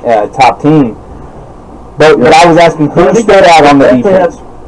I think they actually had 20. I think the Bulldogs game was the one that had 12. Well, the reason I'm saying 12, and maybe I am being a bit facetious with saying that, when I got there, you was up 20. There was 11 people on the field and 3 on the sideline. 4 on the sideline. Then the quarterback went down. And then a couple other guys went down. So at one point, there was 11 on the field and the one guy standing next to the coach. Yeah, so we had, so the offense hadn't actually got onto the field by the time we showed up at them sound like. I know, that was crazy. That was all defensive scores. And there were several other players that got knocked out. And their coach actually had to dress and played that game as well. I guess that shocks me because I've always heard such positive things about the GDFL that's where you go when you don't have to do things like that. So I was a little shocked to see that. But, and I mean, when you got 27 teams, you can't control that. You're not the NFL. I was really impressed with the way you guys handled it. You did, you did put up 70, but I felt like you did what was best for your organization. You was playing against you opposed to them. It looked like Benny was in there. He wanted to, especially getting down, not getting into the game until he's already down or up 20-0. A lot of coaches only let him play, another series or two. He played most of the game and played very well. I don't know if he had a bad pass. We were in 19 offensive plays. Benny had 8 throws. So It seemed like so much more, but I guess when everything counts for a touchdown, I mean... Yeah. So 7 of those 19 plays were touchdowns. Yeah, he had 1 to 81, and then he had, I want to say, a jump ball to 8, which his name is Mark something. I apologize, I don't know his name. Mark Wright. Mark Wright, yeah. He looked like he got shook up a little bit on that play, but he came back in later. I know he had one over the middle to a guy late. That was a really great touch pass. It was hard to keep up with them all, and that's why, when we talked, I was like, hey, can I get some of that breakdown? Because I was working on a little article, and I was thinking, well, no, I knew he threw one to this guy, and then next thing you know, I'm thinking, who all did he throw one to? And when you put up 7 touchdowns, I mean, it's hard to keep up. Yeah. Well, it was, we're still learning a lot about how to play together, and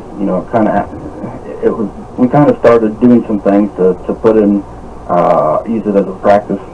So we just try to get the most out of it as we could. So the other team actually were pretty good guys, so really appreciated that. But we got everything we could out of it and kind of just moved on from that game. Well, and that's what I say. Take it. It sounds like it was a rather good win for you all. Take it as a morale booster, a team builder, if you will, because while there are some teams that you can shellac like that in the GDFL, be prepared for competition at least come playoff time. Oh yeah, we actually played a couple preseason games with a different team in the GDFL before, so I'm familiar with how those teams are for sure. I did have one question for Mr. Stump. With all the information that you have currently, and I know that we haven't played anybody top tier just yet, but do you still think I'm an idiot for saying that I think that we're the best team in Kentucky? Ooh, put him on the got from the stump. Well, I love it. And again, I can't really make a call on that one. You've at least made me question the dialogue, but until you play a team like the Spartans, well, the Bulldogs aren't Kentucky, but until you played a team like the Canes, the Spartans, I really can't say, because again, I played in the GDFL for 2 years myself, my first 2 years in semi-pro, and after a 10 or 11-1 season, I thought, well, we're the greatest team in the world. Then you make the playoffs and you start meeting some different teams, or what have you. So right now, you at least made me question that statement. So, well, let me tell you where my mindset came with that, Ryan. In semi-pro, the old saying, defense wins championships. In semi-pro, I don't believe that, because everybody has rushers, everybody has guys who can hit. Well, I'm not sure that everyone has defense. No one has an O-line. But good teams have 3 things. O-line, you had a very impressive O-line. Quarterback, you had a great quarterback, probably the best quarterback around. And kicker, you might have the best, or special teams, and you might have the best kicker in semi-pro, at least on this side of the country. So that's why when I had to come back the day after, I said, yes, they are the best team in Kentucky. Will they win the GDFL? I don't know. But when I think of teams in Kentucky, I don't think of any team that has an offense that can keep up with the Red Dragons. I think the Spartans are the Red Dragons light. They have a decent line, but I don't think it's as good as the Red Dragons. Evan Harvey's a good quarterback, but I don't think he's as good as Benny. And their kicker is nice, but I don't think he's D1 SEC kicker. Right. And when you mix those together, like I said, I didn't really get to see the defense do much, and when the Smash didn't have much of an offense, it's hard to really get that picture. But from those 3 things, the Red Dragons impressed me. Right. And I came back. Well, and that's what I said. The score is impressive in and of itself, right? Even when you're playing, if it's a bad team, a weak team, a team that traveled terrible, whatever you have there, hanging that many points is still impressive. Especially knowing that 7 of the touchdowns came from the offense. I think you said it was. I don't know if there's some rushing ones I missed or whatever. But, I've played some really bad teams and we scored 20. Or we scored 35. And we had 12 picks in the game. They were so bad. But knowing that you have an offense like that changes the conversation a little bit. Yeah. And I think we're still untested. I mean, I understand what you guys are saying, but when I put that on there, it was, that was my personal opinion. Right. I had to ask you. Well, and I mean, looking from our standpoint, you're a new team. Right. I mean, how many new teams in Kentucky, especially, come in and just set the world on fire? Well, and every new team, and again, it's not on you, but every new team that comes around is the team, right? I heard whispers of the Saints being the best team in the area. I knew that off the bat. Right. Even the Spartans started 1-10 their first season. Now, Ryan, one thing, the thing that I'm concerned about for you guys, it's two things, and it's nothing that you can fix. I mean, maybe you can, and in organization, you got guys on the sideline as backup receivers who at any other team in Ohio and Kentucky could start. We've talked a lot tonight about role players. Getting them to play a position at role player is going to be key. Can you do it? Now, it's nice when you win 70-3 because halfway through you can rotate them in, you can get them a touchdown, and everybody's happy. But when you're playing the Bulldogs and it's 28-28 and you need that final drive and you're not going to them, how well do they handle it? And B, this is the second thing is great, but not so great for your organization. As good as Benny played and that kicker, I gotta imagine arena teams are calling. You said it yourself on one of the posts. He would have gone overseas if it wasn't for, I believe, his passport or something. Yeah, I definitely think, and that's our goal. You know, we want to push people on to that next level, and if that happens, we're working with Mike to try to bring him up to speed and kind of get things going with that. So. When I heard he went there, I thought that was a great choice by him, knowing that you guys have the starting quarterback that you have for him to learn behind. Yeah. And right before I saw him go in, I saw Benny over there talking to him, kind of hyping him up. That was something that at this level is rare because nobody ever wants to come off the field. And I think that kind of showed true to Benny playing at the Division I level to know, hey, my night's over. There's no need for me to be out there. Here, you go do you, and that goes a long way at this level because while you're doing that, other team on the sideline are fighting. You already have a mental edge, so I think that's something to look forward to in the season. Yeah. But all right, man, it was great to have you on the show. I would love to hear from you after your next game. I want to make my way out to Lexington again and Paul Lawrence Dunbar. My parents actually live right down the road, so I'll definitely be out there. I'm gonna get one of them burgers this next time, though. Yeah, definitely. We had 179 fans show up, and I was really hoping you could get one of the burgers or hot dogs or popcorn. We had all kinds of stuff. Oh, you did. It was ran really well, which it's tough to maintain that when you are up 20-0 in the first quarter. But I was there because I wanted to see everything you had. It was a great show, and I appreciate the cherry on the top. The 47-yard field goal to make you score 70. That was great. Appreciate it. Right, it was good talking to you. All right. Thank you. All right, guys. I don't know what else we got. We said we weren't going to be on this long. That's what happens. You open the lineup to the public. Absolutely. Still going to probably be people griping about not getting through. One thing I want to kind of let the fans know, for anybody who's watching, may not be anybody watching at this time, I really want to start pushing the show. I'm glad we got Stump here. We got Mike back there really helping. He does great things. I was doing some research. There's already a show called CrossTalk, and it's very political. I'm not political at all. And then there's also a show called Crossfire. So I need to find a different name, something that's not taken, something that we can really get behind, something that's catchy, nothing crazily long, but something catchy that we can push. I would love to be on. I'm working on a website. I want to get on Instagram, Twitter. I want to really get this out there. I want to be the ESPN of semi-pro, but so we got to find a different name. So if you see it change or you see any hints of it, don't be alarmed. That's just trying to find something that pops a little better and that isn't taken. Because if you search CrossTalk, you're going to find this show about politics. Anything that you want to go over before we wind it down, Mike? This is in from ESPN actually. The Capitals won versus Tampa Bay Lightning for the hockey fans out there. So it's the new expansion machine. the Las Vegas Vegas Golden Knights. Golden Knights versus I'm actually rooting hardcore for the Vegas Knights. This will be the first ever expansion team to win. Now, for those who are watching ESPN, you'll see that another expansion team won back in the 60s, but at that time there was one conference full of teams that existed, and then there was another conference for expansion teams, so an expansion team had to make it. Right.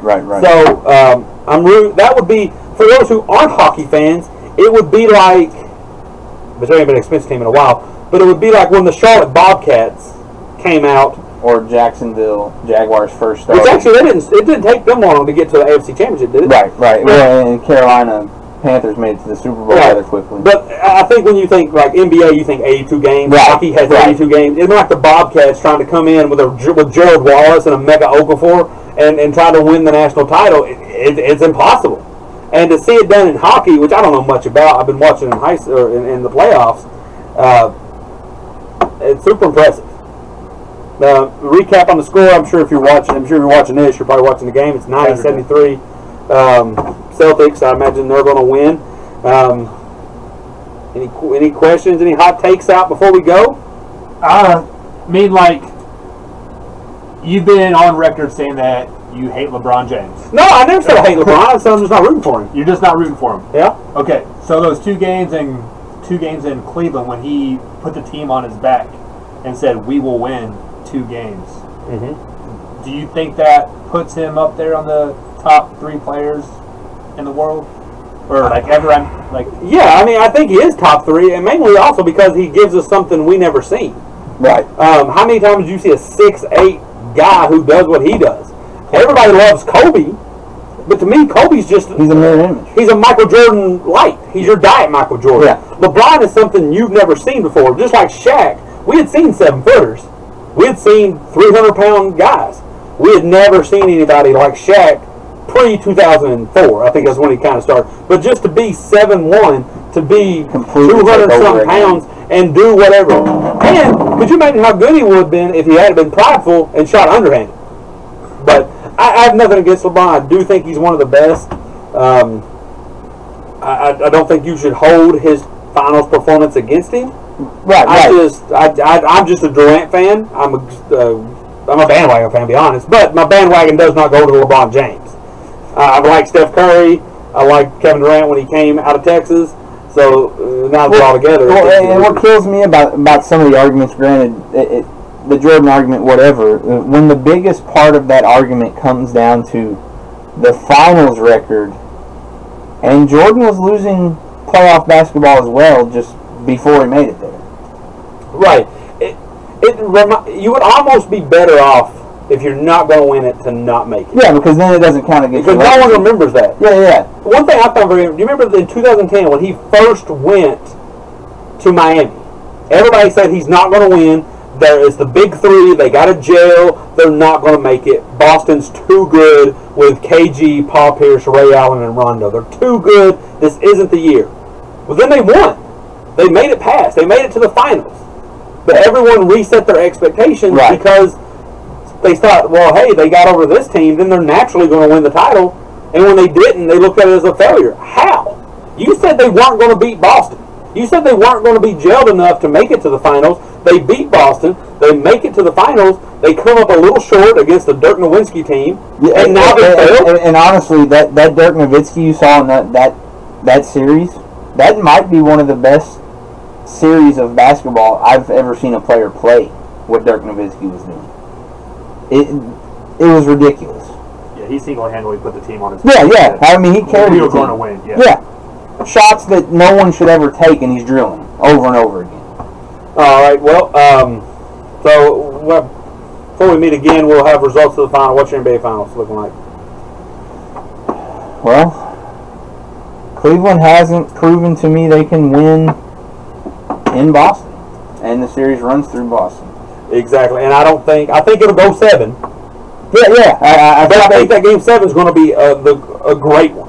I think it's either going to be LeBron putting up 60, maybe with a nice triple-double, or it's Boston and the Young Cats putting them in their place. Boston's not winning in Cleveland. Cleveland's not winning tonight at Boston. Game 7. I think Boston pulls that off. And then in the West, the Rockets have won when they have played the best basketball they could imagine. I don't see them winning it again. I think Golden State, they're so good they get bored. Right, and that's how I feel about Cleveland as well. The only time Cleveland has stood a chance in this, LeBron's going to get his. He's going to score his 25, 30 points guaranteed, maybe even triple-double, maybe even 40 points. Tonight I saw a stat come up that he had 24 points, the rest of his team had 22 at one point. Yeah. How do you win that game? And I feel the same way that the Rockets, they can win, but they're going to have to play perfect for the rest of the season. And then hope that the Warriors don't. Right. Because the 2 quarters that Houston played good last night, the Warriors played like trash. In the third quarter, the Warriors scored 34 points. In the second quarter and the fourth quarter combined, the Warriors scored, I think, 36 points. And you still only won by 3. And if Steve Kerr had called a timeout, you might have lost it. Alright, guys, well, we thank you for staying with us. That will be it for CrossTalk. Stay tuned tomorrow. We're releasing the rankings. I think we got the MSFA, the BCFL. We're going to do some GDFL, the PAFL. We're going to give you everything we got. If you're in Cleveland, if you're watching, go check out the only team, I think, playing on Memorial Day. The Cleveland Cobras taking on the, I don't know what school, what team he said, the Buffalo Spartans. Thanks for still watching.